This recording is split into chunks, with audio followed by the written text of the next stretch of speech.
Na cabeça de uma mãe, com as quais muitas das vezes a gente se depara, cujo filho é exortado por um professor ou por algum funcionário da escola, a cabeça de uma mãe que o confronta, ela está defendendo o filho dela, ela ama o filho dela.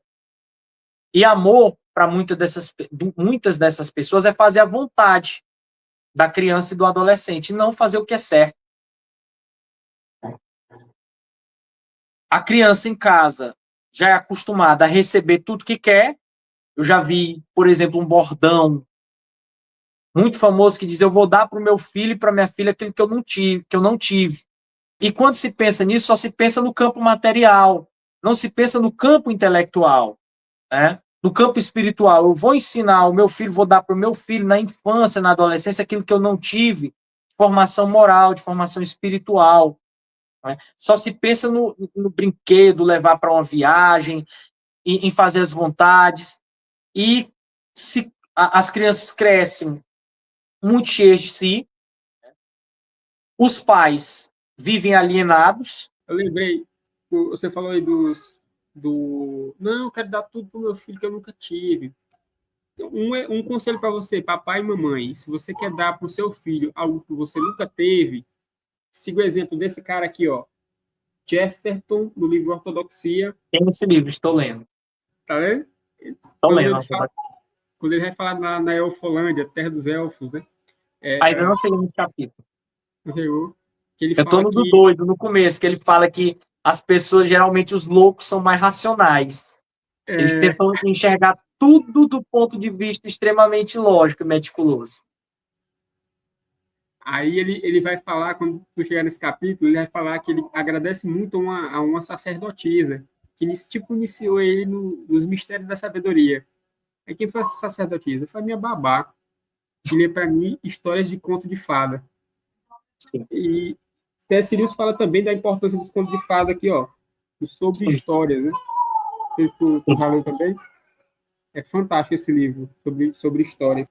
Se você quer dar algo para o seu filho que você nunca teve, comece a contar histórias para ele. História antes dele dormir. Conte história para seus filhos. Os meus filhos aqui são viciados em história. O que a minha mãe nunca me deu, o que minha mãe me deu, praticamente poucas pessoas no Brasil tiveram. A riqueza que a minha mãe me deu quando eu era criança era quando eu ia dormir, ela sempre contava uma história para mim. Para mim também, Thaleson. A mesma coisa a minha mãe, cara. A mesma coisa a minha mãe. Eram contos de fada e a Bíblia. Ela lia. E a Bíblia. Ela sempre lia. Tenho memórias lindas da minha mãe contando as histórias de Moisés, as histórias de José do Egito. Ela leu a Bíblia. Eu acho que a gente leu a Bíblia até mais ou menos o livro de Josué. Porque tu sabe que é muito complicado para uma criança. E ela ia explicando. Sim. Eu tenho memória. Ela comprou um livro que era 365 histórias, uma para cada dia do ano. Contos de fada adaptados. Cara, foi um tesouro.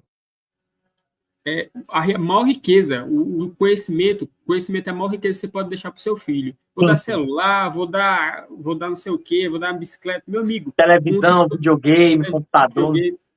Conte histórias para os seus filhos. Aqui, ó, minha filha já é viciada nisso aqui, ó. Pequeno Príncipe. Sim.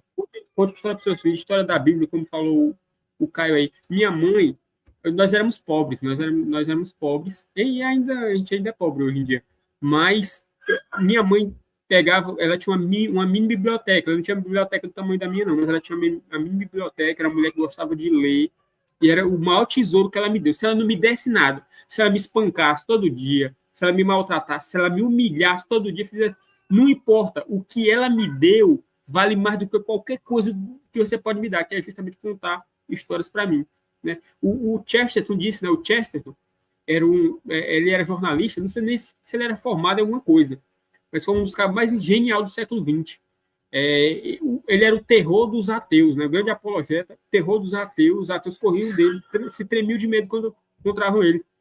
E ele escreveu uma biografia de Santo Tomás de Aquino, que não sei se você já leu, cara, mas talvez você conheça a biografia de Santo Tomás de Aquino. Eu li a biografia maravilhosa. E no final, quando ele terminou de escrever, ele tinha uma secretária, né? Aí disse: fulana, vá lá na livraria e pegue um livro lá sobre Santo Tomás de Aquino. Que tipo de livro? Não, pegue qualquer um que você encontrar. Aí ele pegou, quando chegou os livros lá, só folheou o livro aqui. Não, é isso mesmo. Aí terminou e escreveu o livro. Né? Como jornalista, não era especialista de Santo Tomás de Aquino, nem escolástica, nem nada. Quando ele terminou escrever o livro e publicou, o maior especialista em Santo Tomás, o maior escolástico da época, que era o Etienne Gilson, disse, quando ele leu o livro, ele disse: eu daria um braço para ter escrito esse livro.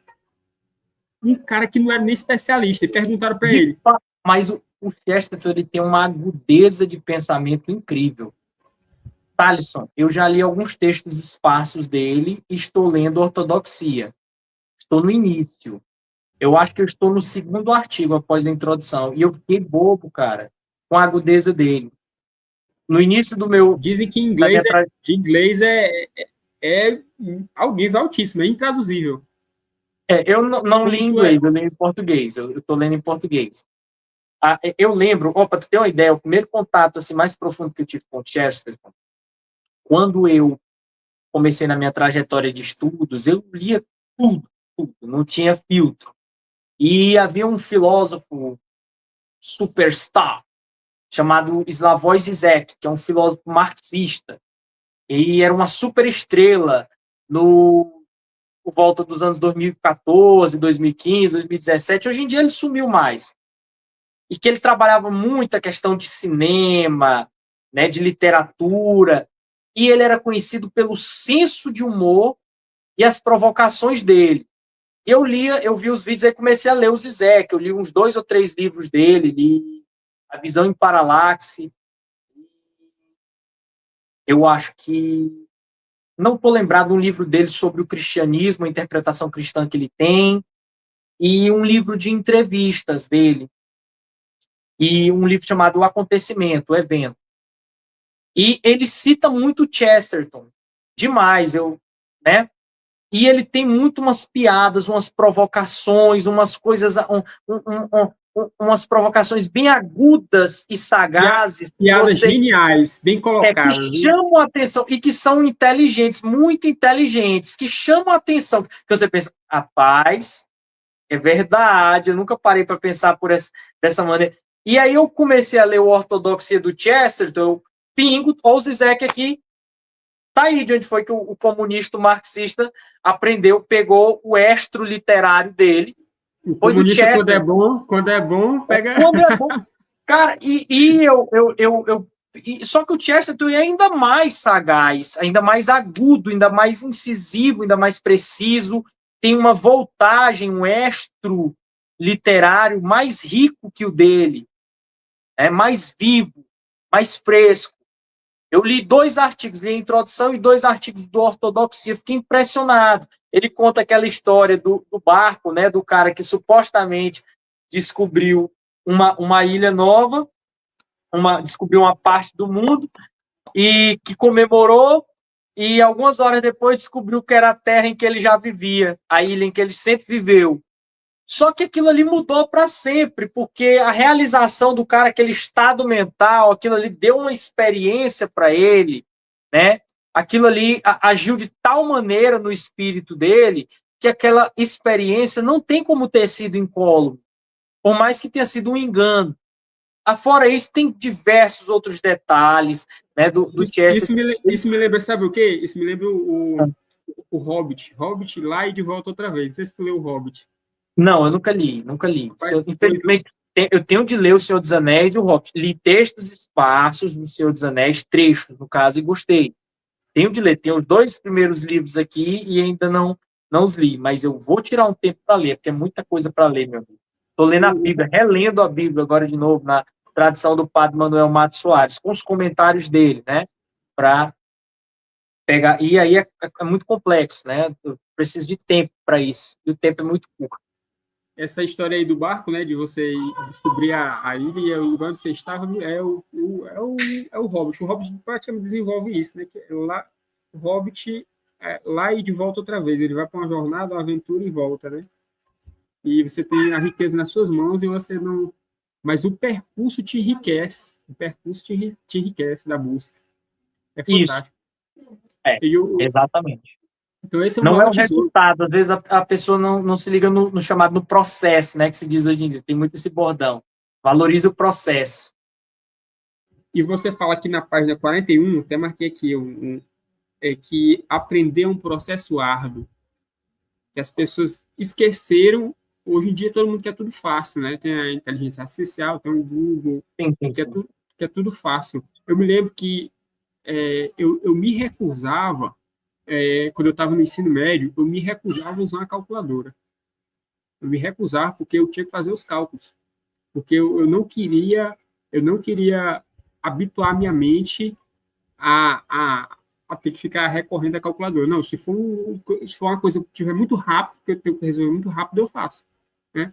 E, é, e pesquisar palavras no Google. Não, eu tinha o dicionário, a pilha de dicionário de inglês, de português, e eu recorria sempre aos dicionários. E aquele tempo que eu gastava ali, cara, aquilo ali é muito enriquecedor.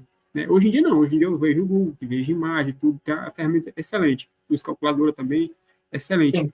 Mas se você parar, ninguém mais, praticamente ninguém fica horas e horas com a bunda sentado na cadeira estudando, que era coisa que a gente Estudando. fazia. Ninguém E, consegue mais hoje em dia. não existe método mágico. É isso, o caminho é esse. É o empenho.